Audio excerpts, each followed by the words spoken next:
Is that your voice for her? What's a little bit? Does Mooney maybe treaty? Yes, you want the treaty. Oh, now we gotta get rid of Tree because we can't tease her. Oh my gosh. Oh my goodness. You want a treaty? Come on, good girl. Those look like actual cookies. I know. Are they They're human products. cookies? Yep. You get up. Oh, here. it's just a baby. You can't. Oh, she's just a baby on the lap. She's a big baby. Hi, I'm Maggie Lawson, and welcome to Unconditional. Every week, we explore the deep and profound relationship between people and their pets. This isn't just another pet podcast. This is about the extraordinary lengths we go to for our furry family, the moments of connection, and the way they transform us. So whether you're a dog person, a cat person, or just someone who needs a little extra joy and connection in your day, Unconditional is the podcast that celebrates the deep, life-changing love we share with our pets. In this episode, I sit down with Steve-O. Actually, I went to visit Steve-O. So I went to his ranch, the Radical Ranch, which is outside of Nashville, Tennessee. It was such an incredible visit. He's a wonderful human being creating such a space at his ranch that is called the Radical Ranch. I was calling it the Sanctuary of Compassion by the time we left because of what I learned about him and the connection that he's making between people and animals and creating that sense of compassion and healing that happens in that relationship. So I cannot wait for you all to hear this episode and all that he is doing. We even have an exclusive about what's going on at the Radical Ranch. So please enjoy this episode with Steve-O. You can't replicate. I'm kidding. First off, thank you for having us here. Well, thank you for flying all the way across the darn country to be here. It is worth every moment and that effort because I'm absolutely floored by this place and what you're doing. And I know that people know, people who know you know that your love of animals, but I don't know that they know how far you're taking this cause and how dedicated you are. You have created a real sanctuary, and this is just the beginning of true compassion and love and go. It just occurs to me, I gave you a tour of the whole place, but I didn't properly introduce you to the pigs. Oh my God, we'll have to see the pigs. Yeah, and I did introduce you to the goats, but that's just because I set them free every day. Yeah, which I love. I drove up today, greeted by a cat, goats, 2 dogs. This is an absolute, it's heaven. It's like a little heaven in Tennessee. We're outside of Nashville. Yeah. And you moved here in 2023, and from the clips and everything we'll show as well, you'll get to actually see and experience some of how special this place is and what Steve-O is doing. And rescuing animals and creating this sanctuary for them. It's really insanely beautiful. Yeah, we started out by walking around the trail that goes through the property here. Which is so beautiful. Yeah, I call the property the Radical Ranch. A tour of the Radical Ranch with Steve-O, who I'm so excited is doing the podcast, and I want to know everything about this place. It's incredible. Yeah. I love that we're in the woods right now in Tennessee. Okay, yes. There we go. Are y'all good? All right. Yeah, come on. All right. Is this the time to ask why? Are you from here? Why Tennessee? What made you pick Tennessee? I'm not from Tennessee. I wanted to get out of California. I wanted to be near a really awesome city that's popping off like Nashville. I wanted to be out of the way, but not too far out of the way. So I looked within a 1 hour's drive radius of the airport. Perfect. And I wanted a ton of land to start an animal sanctuary. It's amazing. And I liked the idea of not paying state income tax. Yeah, that's nice. Amazing initiative is to build a cow enclosure with the barn for the cows and then rescue little baby calves from becoming veal. I'm gonna cry. Like legit, I'm going to cry. Yeah, they have to be little baby calves so that they can grow up with a lot of interaction with people to be like cool cow pets. Like a cow pet, yeah. Otherwise, like if people come up to the cow, they're gonna be like, "Yo, what are you doing?" Yeah, right. Yeah, But now they'll be kind of they'll know the lay of the land, and they won't be afraid of people. And also, I love that you're rescuing cows. What? All right. So what made you? That just happened. I mean, I know we're still. I know, baby.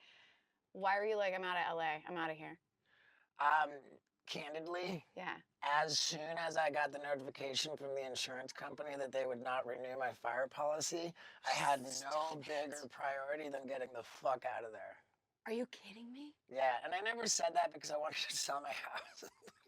You know, like, the reality was that it became my number one priority to get out of LA when the fire policy wouldn't renew. And holy shit, what? Yeah, because I live in the Hollywood Hills. It's nothing but brush and vegetation, trees. Like you would have just had to evacuate. I mean, I did say on my podcast multiple times that living in the Hollywood Hills felt like an exercise in just waiting for the day when my house burns down. So that's why you left. That was the impetus to get out of there. To hurry. Yeah. Yeah. 59 state parks in Tennessee. Yeah. And whenever I go to one, little map. I get my Tennessee State Park passport stamped. Oh my God, stop it right now. Yeah, is that cool? So you go to all of the parks? Like yeah. The parks? Yeah, I get my hike in, see like all the lands. And then this one I've been to 3 times.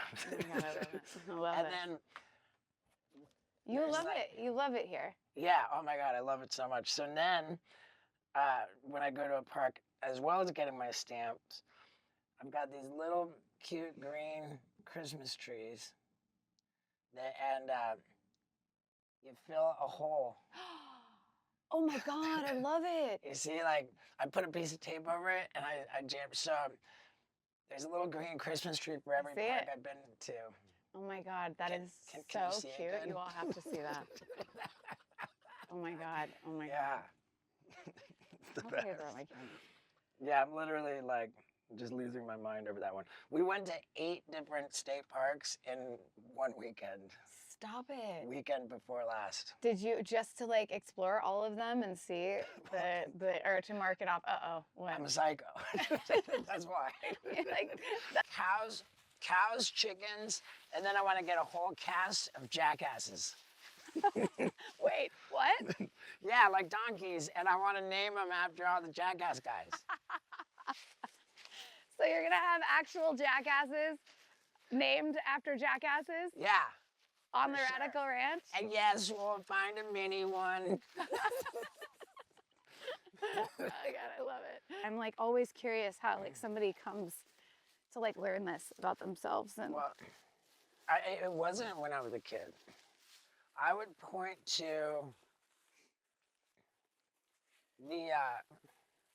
I think my journey as an animal advocate began when I was in Ringling Brothers and Barnum and Bailey Clown College. I remember this day when, all the clowns, like, they said, today we've got, like, the PR department for Ringling Brothers Barnum and Bailey Circus. They're coming to talk to you. And these PR people, they said, some of you will be working for the Ringling Brothers Barnum and Bailey Circus. Some of you will be working for the greatest show on earth. And part of your job will be to go to the city that the circus is going to a week in advance to promote it. And you'll be doing interviews. And the interviews will ask you sometimes about whether the animals are abused in the circus. And when you get asked this question, you shut the fuck up. You have no opinion. You fucking fall down. You're a clown. Now I reserve the right to maybe remember it a little differently. Yeah. Because it was almost 30 years ago. Yeah, but that was the gist. The gist was like, you don't say a word. That was the gist, yeah. So yeah, before long, I became a full-on vegan. Yeah. Yeah, I read that. Right. Which lasted for a while, like 4 years. I was strictly vegan and pretty militant at that. But I went back to eating seafood. Okay. So I've not eaten any meat other than seafood Right. for almost 17 years. Wow. Yeah.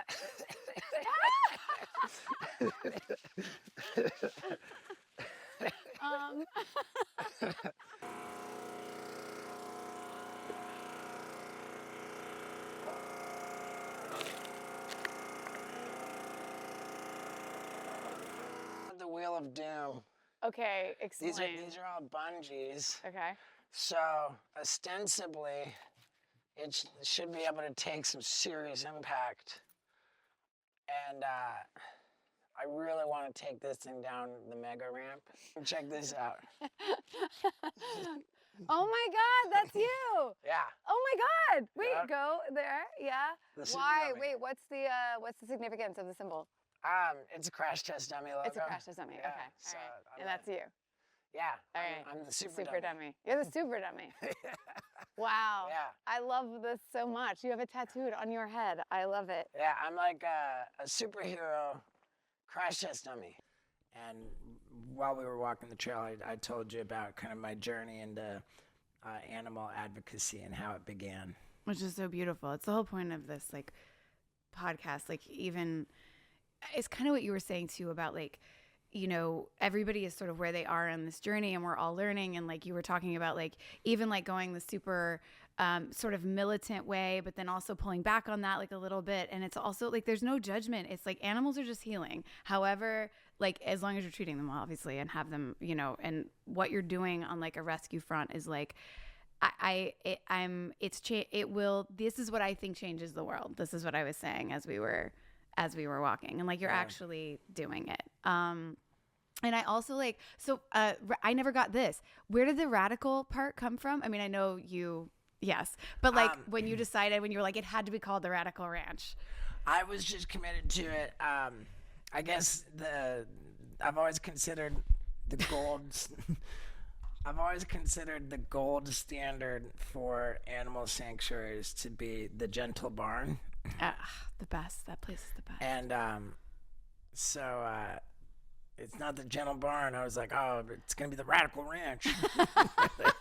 Oh my God. That's not what I thought you were going to say, actually. Yeah.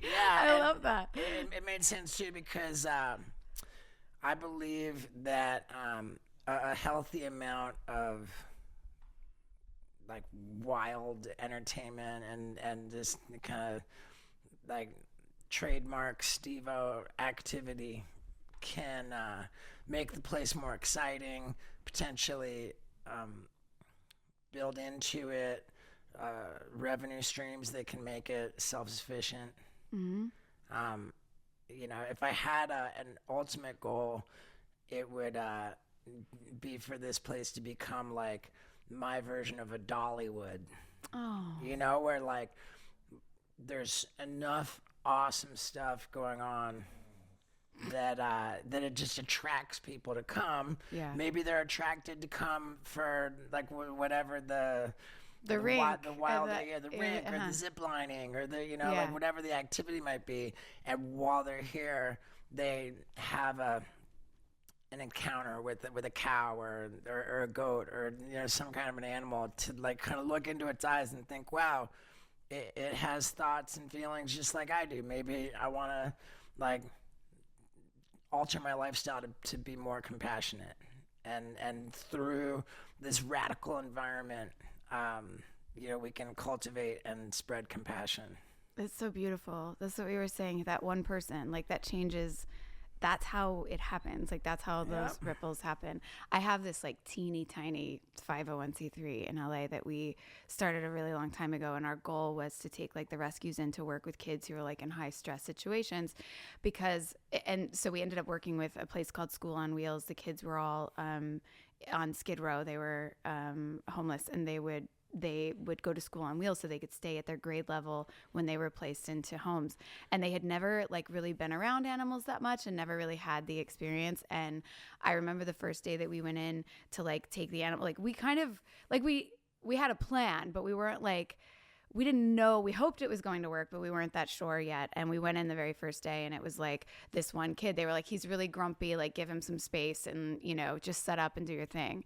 Within 5 minutes, this kid was asking questions about the animals. He was on the floor playing with the animals. He was like, his whole demeanor changed. His whole day changed. And then he was telling all the other kids that came in that day about the animals. And he was like, I was like, yeah, this one was rescued from, you know, she was on the streets in downtown. And he's like, I lived on the streets in downtown. And he was making connections to these animals in such a compassionate way. It changes everything. And then those kids, as you were just saying, it like takes them and like that they take that throughout their life. And that's a ripple effect that changes everything. You're doing that. You're doing that. Potentially. So I want to know about, all right, so I've learned a little about, I mean, we've talked so much, we haven't talked specifically about this one yet. Moon pie. Wendy. And I want to know how they came into your life. Yeah. I want to hear both of their backstories. Now, Wendy has a story that I imagine a lot of people will already know. Wendy is a bona fide celebrity. I say that because when I found Wendy on the streets of Peru, I was down there filming a mountain climbing TV show, and I knew that we were going to be at the base camp, learning our mountain climbing skills and filming this TV show for close to 3 weeks, and there were street dogs everywhere in Peru. So I thought, oh man, I've always loved street dogs. And I wanted to find a street dog to bring up to the base camp. And, I was actually filming it, like trying to feed dogs and none of them wanted anything to do with me until I met Wendy. Wendy was just taking a nap on the street and like she, came with us to the base camp, like just this incredible bond. But by the end of the 3 weeks, it was just very evident that Wendy was coming back to Los Angeles. She picked you. I made this video about just how I found Wendy and brought her home. And that video became the most viewed piece of content that I've ever put on the internet. Oh my God. Like to the tune of hundreds of millions of views. Like Wendy is, for that reason, she's an absolute star. And I brought her with me on tour at the time. I was touring around all comedy clubs, and I'd go to one every weekend. And so I was only flying. And I put Wendy, got her service dog vest. I brought her on airplanes and all the rest of it. And then after the pandemic, I started traveling on a tour bus, and it became clear that Wendy was very terrified of riding on the bus. But not on the plane? Somehow she's perfectly fine on an airplane, but on the bus, she's just like, you can tell that she's uncomfortable. So before long, I just had to stop bringing Wendy on tour with me. And what I started doing was advancing each show with a shelter, like a local shelter where the show was. And, we would bring an adoptable dog out on stage during the show. Stop it. Yeah, because Wendy had a part in the show. And then when Wendy wasn't on tour anymore, then we made it like about promoting animal adoption and bringing the dog out on stage and encouraging people to go into the shelter to adopt. That's amazing. Yeah, it was. I think we found homes for a lot of animals. Sometimes I would do meet and greets at animal shelters, and then we could really figure out how many. But I don't know how many adoptions we inspired, but I like to think a lot. And as meaningful as that was, it just still wasn't it didn't fill the missing spot of having Wendy on tour. I don't want to sleep without a dog in my bed. That would be awful. Yeah. So I knew I wanted to get a new dog that wasn't afraid of the tour bus. So I brought the tour bus to a shelter to test drive dogs. Stop it. So Yeah. you bring dogs onto the bus and then like And then we ride them around? Ride them around. and that's how I got Moon Pie. Stop it. Are you serious? Yeah, Moon Pie's Moon Pie's like, I love a bus. A bus is where I'm Moon Pie happy. doesn't give a fuck about a bus. I mean, you saw her on the skateboard. Hey, Linus, it's okay. It's okay, buddy, it's okay. Oh my God, that is hilarious.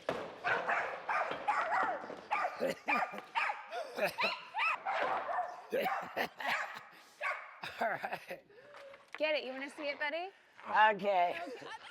Yes. Yeah, she's not afraid of a bus. Oh my God. Moon Pie.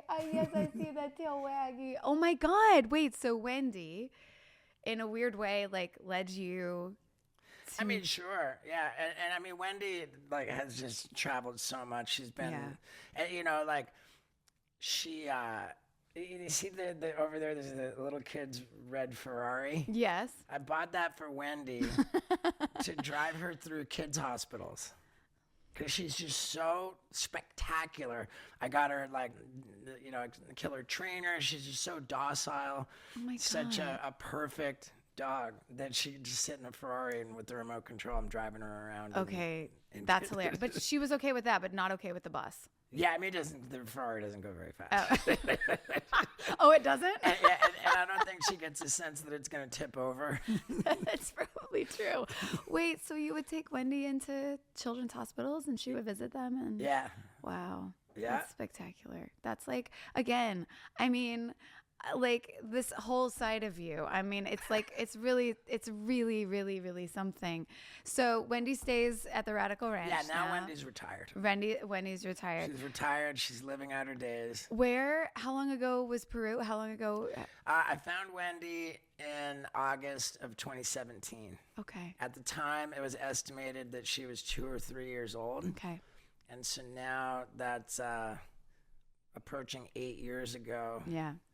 So she's about 10 years old now, and she's a big dog, so it's like, oh. They're like, I mean, I love asking people this question, but I also know it can be such like a crazy, there's so many reasons, but like, how has she changed your life or made it better? Wendy specifically. I want to hear Moon Pie's story too. I mean, or made you a better person. I always think they heal it. Like he makes me better. Like I'm a better person when he is around. I'm more calm. I'm more open. I'm more like, he'll literally swap my phone out of my hand sometimes when I'm like getting like worked up. But yeah, I don't know. Let me see here. Wendy. I feel like every dog that I've gotten has been an upgrade on the one before. Mm-hmm. I say that with Moon Pie's kind of a handful. We're still waiting on Moon Pie to get that status. But if I clearly define my criteria for what I want in a dog, which is I want affection. I want affection. I want the dog to be loving and affectionate. And, and that's and Moon Pie is the pinnacle of that. Moon Pie, yeah. Yeah. All right, so you go into the shelter and you're test driving literally test driving dogs on the tour bus, which is like absolutely like what a sweet thing to do, because like who wants to bring a dog into an environment that they're not comfortable in or like happy with, right? So like what a beautiful thing that like your life, you're going to be on the bus, you bring these shelter dogs in. So Moon Pie gets on the bus and she's like, I'm home. Yeah, she was chilling. She was absolutely chilling. So that went well enough that I signed a foster agreement, which made me temporarily responsible for Moon Pie, because still I had to bring her back here to the ranch to meet Wendy and the goats and cats, and like make sure that it was a fit. And one by one, like she passed every test and it was perfect. And so then I brought her on tour with me for like a month or so, and signed the adoption paperwork after about a month. Wow. Does she have a spot on stage with you? She does, yeah. What were each of their roles? So what was Wendy's bit on stage? Wendy's bit, what a great question too. Wendy's bit was for me to make fun of service dog vests. Okay. I mean, and I suppose it's like kind of not funny. It's like, it is. I made it funny, but Okay. I think that it's really pretty incredible how many perfectly able-bodied people are just parading through airports with service dogs. Yeah. And I am committed to not doing that anymore. I didn't have any issue with putting a vest on Wendy and doing that because she is so docile. Yeah. I mean, I've even video of little baby kids poking her in the eye and she just doesn't even react. She's never made a peep. She never, on an airplane in an airport, never made a sound and just was always perfect. So I knew that there was no harm that Wendy was ever going to do. Yeah. But while I was on airplanes, there was a time when the seat next to me was empty. I had Wendy sitting in the aisle seat, Mm-hmm. and the flight attendant asked, would we switch? And I was like, why? She wanted Wendy to be sitting on the window seat and me in the aisle because she said that she had been attacked walking by through the aisle. multiple service dogs, literally viciously bitten by a service. And it's that's tough. That's tough. Yeah. That's a tough one. And so Wendy, so going back to when I found Wendy in Peru, I knew I was going to bring her to America. Yeah. I knew I was bringing her home, and I wanted to make her a service dog. I was like, whatever I got to do, whatever the training is to get the certificate to and somebody referred me to the highest level trainer of dogs, period. And I'd love to drop their name. It's Advanced Canine Systems. Okay. And I said, hey man, what do I got to do to get Wendy trained, certified as a service animal? And the guy said, hey man, I'd love to help you, but there's no certification. There's no such thing. I was like, wait, what? There's literally no such thing as official certification for a service animal. You don't ever have to say why you need a service animal because HIPAA laws, technically, right. Privacy, your medical status is nobody's can force you to reveal that.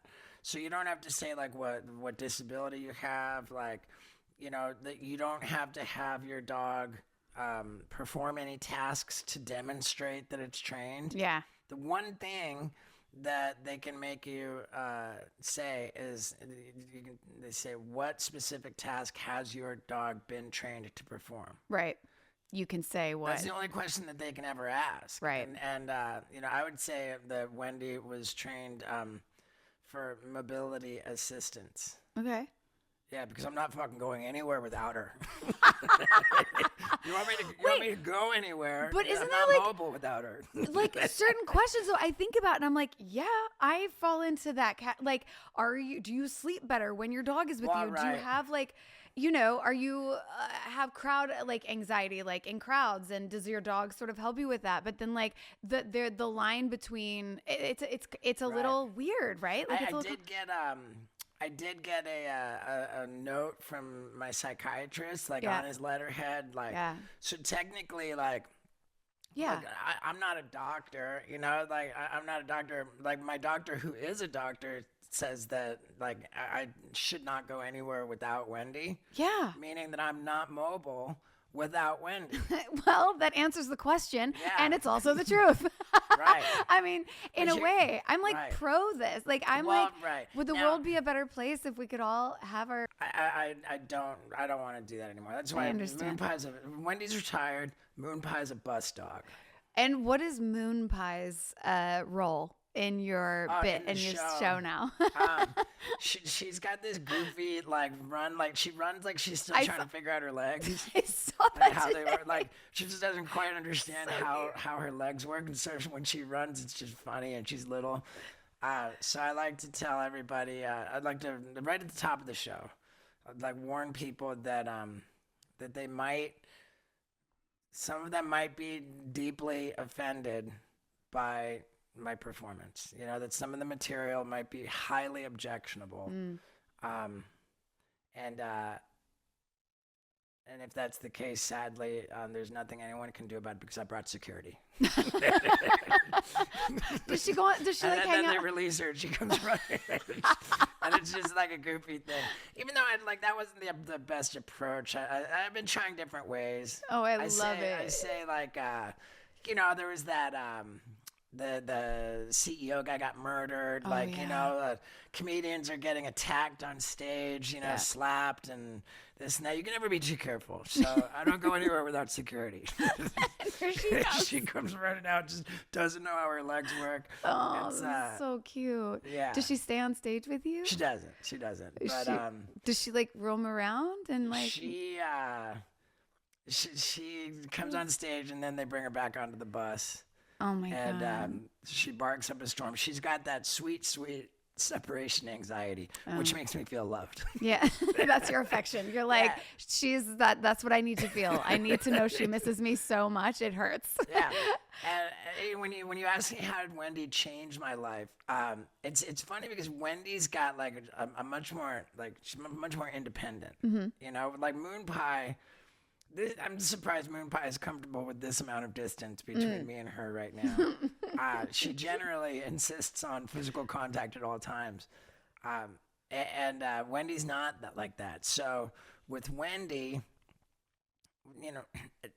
the most important command, because I took her training very seriously, the most important command, and I'll spell it so as to not trigger anything, is BEDTIME.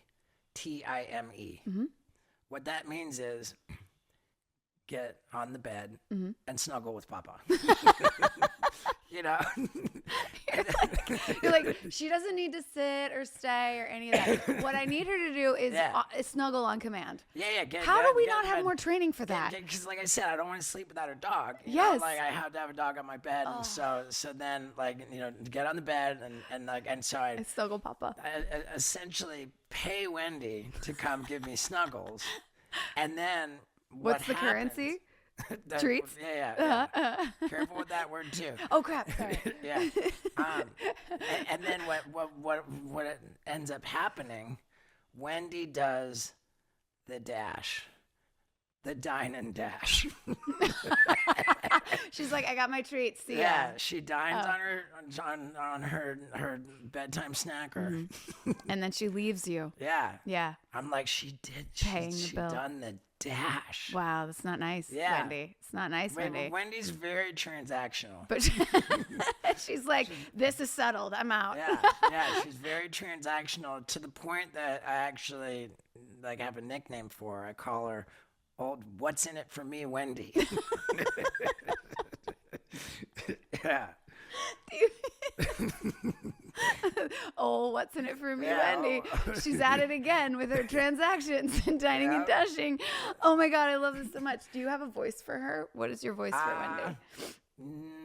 No, I don't know that I have a voice. Or Moon Pie.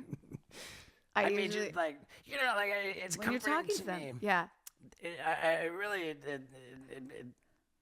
more than comforting. It's a dramatic relief to see on the Instagram feed things coming through that scientific studies have proven that the ridiculous baby talk in the high voice when you're talking to your dog, that they actually love that. Yes. Can you imagine what assholes we would feel like if science proved that they actually don't like that? We have been torturing our animals from the day, and here we are thinking we're talking so loving them. Oh my God! Thank God. Just a little bit. Yeah, I mean, just what an embarrassment that would have been. But little Mooney. Is that your voice for her? What's a little bit? Does Mooney maybe treatsy? Yes, you want the treatsy. Well, now we gotta get rid of treat because we can't tease her. Oh my gosh. Oh my goodness. You want a treatsy? Come on, good girl. Those look like actual cookies. I know. Are they They're human dogs. cookies? Yep. You get up. Oh, it's just a baby. You can't. Oh, she's just a baby on the lap. She's a big baby. I know. Yeah. I want this myself too. I love the dog voice so much. I love that I just like snapped a picture of that in the middle of all of this. Do you, this is a really silly question that I like asking people, but you probably haven't thought about it. If they had occupations in real life, what do you think Moon Pies would be and what do you think Wendy's would be? And I still need to hear Dolly's story. Yeah. One of my neighbors had Dolly.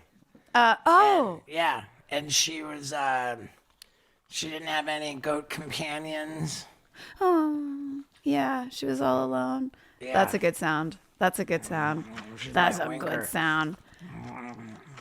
Linus is oh, get it, Moon Pie. I can't with these. Every time I look down at your feet, it's just so good. And Linus too. It's so good. So Dolly was all alone, you said. Yeah. So Dolly's a goat that She he was rescued. very skinny. Her fur was not attractive. Hey. Hey, Linus. That is Moon Pie's cheat, and she's gonna figure out how to get it some way, somehow. Oh my god. She's like, Yeah. oh shit, I didn't think this through. Oh, she's like, hold on, I got it to the floor now. I gotta get to the floor. Let's watch her figure this out, baby. It's all right. Can you figure it out? You Come can here. use this. Yeah. It's a stepping stone. Come There here, you good go. girl. There you go. There you go. Oh, Oh, you little dum-dum. one. She'll get herself too hurt far? too. Come here, dum dum. Wanna jump? Come, There dum dum. you go. That's a good girl. He's like, all right. So Dolly was, oh crap. Dolly was all alone, Yeah, and not happy. Yeah, I mean, I just think that, like, just visually, if you see it before and after Yeah. of when we got her compared to today, wow. Yeah. And it just makes me so happy. Well, that's the love. That's the love of you, but also this place and like, you know, her goat friends. She's like the first real transformation story that we have, you know, like. So I learned today, and I don't know, depending on when you like announce this or like when this airs, which we've probably already said at some point on this podcast, but I got the exclusive that this is now officially like a 501c3, like a recognized 501c3 that you have like the most beautiful plans for. And so Dolly is like the first kind of like start to finish of like the rescue like process, basically. Yeah. I love that. I think so, yeah. Hey. And, I mean, it's all just been like, you know, just me and Daniel, my ranch hand, and Lux, of course. Yeah. Even though Lux and I aren't a couple anymore in a romantic sense, she's still like Hardcore. you know, and president involved. of the board of the Oh my of the God, 501c3 really? for sure. Yeah. I love that. That's Yeah. so great. And I love that you all shared that, like, something came out of that love that is Yeah. pure love. Like, Yeah. that's amazing. That is so Yeah. beautiful. I love that. So yeah, Lux is super involved in everything, and we're doing it on our own. Now we can actually like solicit donations. Yeah. So when I do announce, you know, we're official. thing, You know, yeah. like it's going to be a big announcement, and there's going to be a fundraising effort where people buy, you know, Radical Ranch T-shirts. That you know, you get the cool T-shirt, and all the money goes to charity, and you enter into a raffle by buying the T-shirt. You're entered in to a chance to, you know, come for the all expense paid vacation to visit the Radical Ranch and, you know, hang out with us and meet all the animals. So that's going to be very, very clearly defined as a fundraiser with a specific financial target.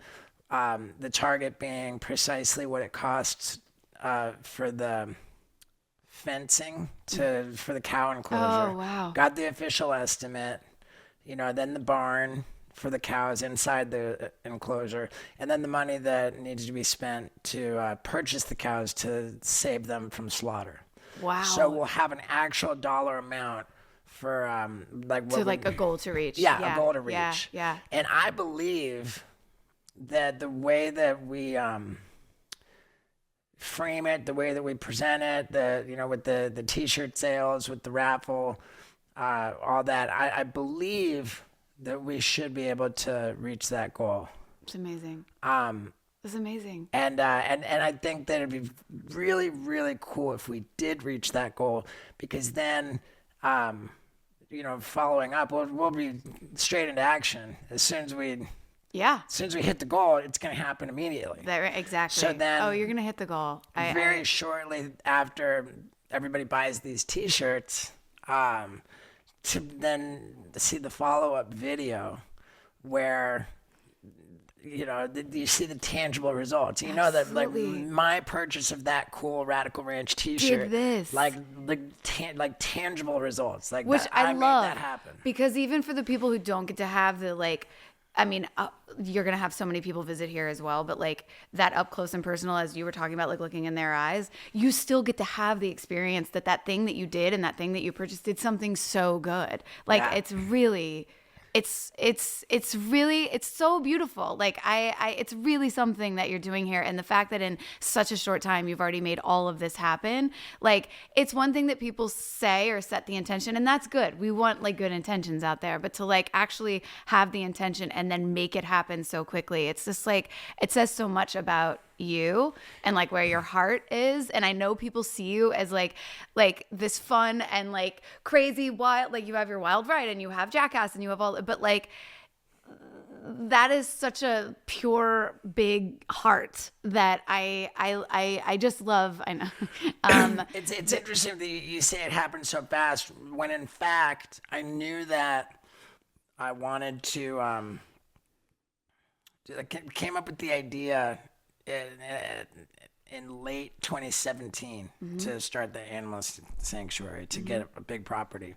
I got a vasectomy in 2018, just to be official. I do not want children. I'm pouring my whole life into helping animals instead. Wow. Wow. So that, it's been a number of years since then. That is still very fast. I mean, it's amazing. I mean, you've put so much time into it, but I also the fact that you have made this a 501c3. You have this ranch. You had this idea. You dedicated yourself to it, and now it's here. It's incredible. I mean, it's coming along. Hey, what size T-shirt do you wear? A small? Can you grab a Radical Ranch small T-shirt? Yeah. I think there's one in the massage chair room. I want to be a paying customer, though. I'm not taking one for free. I want to help get to this goal. Nah, don't even worry about it. I want to show you the cool Radical Ranch logo. I love it. Wait, so a question I ask everybody, if you don't have to answer it, but if they had occupations, what would they be, do you think? Moon Pie and Wendy, or even Moon Pie would be pretty unemployable. Wendy would be a hedge fund manager. I love that's what's unemployable. She could be a hedge fund manager, though. Yeah. Yay! Oh my god! Can I put it on? Yeah, I mean. Oh my god! Thank you so much. But seriously, I want to be a part of the. Can we see this? It's so rad. You have you had it on earlier. Yeah, that the hoodie. I'm putting it on right now. I love it so much. It's fun too because it's got a goat and a pig and a cow, and when people buy the T-shirt, they're literally going to bring the cow into the mix. That's so cool. You're manifesting in the T-shirt. It's so dope. I love this shirt. I love it. And then the cow's got the cool Tupac bandana. We've got the cow. Oh my god, how cute. Yeah, the goat's got the Do you design killer this? aviators. I worked with the graphics guy. This is so great. I love it so much. I'm a proud supporter of the Radical Ranch in every way. I love it so much. I don't want to I mean, I could talk to you like all day, but is there anything else like you want to share, you want to add about your animals and like your experience that we haven't touched on that we like missed? And if not, like that's okay. But like, I think this has been one of the most incredible days ever. Yeah, I think it's all pretty clear what you know, like what an honor it'll be to be able to do like creative fundraising efforts, to have the different campaigns. Like once we get the cow enclosure and we rescue little baby calves from becoming veal, it's amazing. Then like once we knock that out, then it'll be like, all right, now what do we want to do next? Yeah, like stage 2 or phase 2. And I don't even think that the chicken coop is going to be that expensive of a proposition to build. Yeah. And my jackass buddy Dave England is like a prolific owner of chickens. Oh, really? Yeah, he's got 5 acres in Ojai, California. Look at you all. Oh, my God. I love this. Yeah, I think it was Dave who educated me about the importance of having a rooster with the hens. Well, I don't even know what is that. I think that like the rooster serves to protect the hens. Mm-hmm. I think that there's some kind of dynamic where it makes it tough because people want to have chickens, but they live in a city and so they can't have a rooster, with all the noise. Yeah, right. But to have just hens without the rooster, I think, is on some level not like it's not complete. It's somewhere in between not ideal and maybe like cruel. Really? I don't know if maybe cruel is an overstatement. I think more like I understand it's considerably more ideal. Yeah. To have a rooster. So yeah, we'll do it right. We'll have the hens and the rooster. So when I do the follow-up interview and the follow-up visit to this, maybe the chickens and rooster will be here. I want to see I'm excited for you and I want to help or track the progress, whatever. I think, I've got a pretty clear idea of what the first effort will look like. Fingers crossed that it goes super well. Yeah. It's going to go well. It's going well. It's going to go well because of I think whenever there's an intention behind something that is so good or so pure, I really honestly think it will be successful in its effort. So I'm so excited for you. And I'm so happy thank you so much, Ms. Oxcar. Thank you so much for doing, my God, all of this time and showing me this place. And I love it. I was particularly thrilled to show you my my log splitting expertise. Okay, first off, that was impressive. I get it. At first I was like, this is cool. Wow, he's got a perfect setup. He's gonna back the car up and oh my God, look at this. It's amazing. And then I was like, oh, I get it. It's therapeutic. It's satisfying. You're creating something. Yeah. You're actually when I burn the fire in the fireplace. Yeah. When I burn the wood, it's just I call it caveman television. I just sit there and look at the fire I'm just mesmerized by it, and I just keep throwing logs and poking it around and rearranging it, and just to know that I cut all that wood myself with the chainsaw. Incredible, honestly, and so satisfying, but also very therapeutic. This place is wonderful. Thank you so much for all of the time. Thank you for letting me meet all the animals and come into this space. That it's just really, it's really, really, really special. I don't know. What happened to old What's in It for Me, Wendy? Does Moon Pie have a nickname? Just the unemployable hedge fund manager that is Moon Pie. Wendy's the hedge fund manager. Oh, Wendy's the hedge fund manager. Unemployable Moon Pie, but yeah. Wendy just wants to do the least amount of work for the highest reward. All right. Well, thank you for joining Unconditional and the Unconditional, this podcast and the whole, kind of goal and mission behind it. Super rad that you came all the way out here. I hope that you have enough stuff going on in Nashville with more guests to make I'll be honest, like, this was worth the whole trip. I do have some other guests that I am seeing while I'm here, but honestly, this is why I like to be able to see the ranch and to like see this side of, I just think it's really special, and I'm so happy to be here, and I'm so grateful for like you letting us do this. Yeah. It's really cool. I'll tell you the whole thing. Daniel's been so excited that you're coming. Why Daniel? I mean, he knows about like all the stuff you've been in. Oh, really? Yeah. I've seen a few. I've seen a little bit of Psych, but I saw you also in the Lethal Weapon. Oh yeah. Oh, that was one of my favorite roles. I got to do the craziest. Yeah, stunts. we had we're I believe it's just down to scheduling to do an episode of my podcast with Sean William Scott. Oh yeah. Who was my husband? Well, my ex-husband, and then became my husband again on that. Yeah. And it's just so funny because when like in our little podcast correspondence, Sean William Scott came up.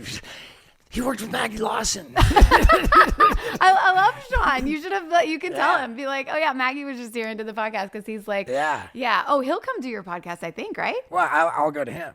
Oh, you go. That's right. God, Yeah. I love that. Oh my God, but isn't that the best? Like, Yeah. I feel like the energy that we get when we get to be in person, especially when we're talking about things like this. Like, I didn't know you before today, and now. This is a thing when it comes to talking about animals, and when I feel like in the interviews I'm doing with people, like we sit down, we like meet as a handshake, and we leave as like a bonded. Like I feel so connected to everybody, and like even today, I feel like I know you, and I feel like that is due to a lot of what we're talking about. It's like when you talk about something like animals or pets or love or unconditional love and all the stuff, like you naturally have a connect, like it connects people. And so it's one of my favorite things about doing it. Zoom is wonderful, and like I know it's super convenient for a lot of reasons, but I feel like this is such a special experience. So it's worth it. Like I remember when it came up on the radar, I was like, oh man, I don't have any plans to go to LA, and then I thought we would do it on Zoom, and then I found out you're actually coming. I thought, oh, even cooler. Yeah. I mean, this solidified everything too, because I had like I was like, I'm gonna be that way. I'm going to Nashville. I want to see this. I want to see the Radical Ranch. Anyway, so thank you so much. For and sure. I know you have a crane arriving soon, so I want to make sure we don't interrupt the crane arrival, which is so cool. But I thank you so much, and like I will be back in Nashville. I know maybe even like sooner than later. I think I'm going to be spending more time here, so I know he's a little shaky, but he. So I would love even like a follow up or another whatever. And Daniel, that's so sweet. You should have said something. I was just like, he's so nice. Like Daniel's the 100% best person. You're and so sweet. Like, oh my God, Steve, last night I was like, shit, I forgot to tell him my dog is with me, and I should maybe send Daniel a text. I didn't put that on like the group text because I was like, and Daniel's like, what are you talking about? Like, this is bring your dog. And I was like, still. It's what we do. Anyway, thank you. All right, yay. Thank you all so much for listening to this very special episode of Unconditional. One of the things I love about doing this podcast is that I feel like I meet people for the first time, and I say we meet and we sit down in like a handshake. But by the end of the podcast, we are usually in some emotional bond, tears. We're hugging it out at the end because that's what pets do. That's what they open our hearts. And so anyway, I learned so much about Steve-O that I didn't know, and I'm sure you didn't either. And I think it's such a beautiful thing that he's doing, and he has such a huge heart. And I hope you all enjoyed this episode. So please follow, rate, leave a review. And if you have a great story, I would love to start sharing all the stories about pets and how they've changed our lives. So be looking out for that. We're going to set something up where either through our socials or in some way where we can be sharing these stories all the time. Anyway, so stay tuned for that as well. Thank you all so much for listening, and we have another very special episode next week. Can't wait. Okay, bye.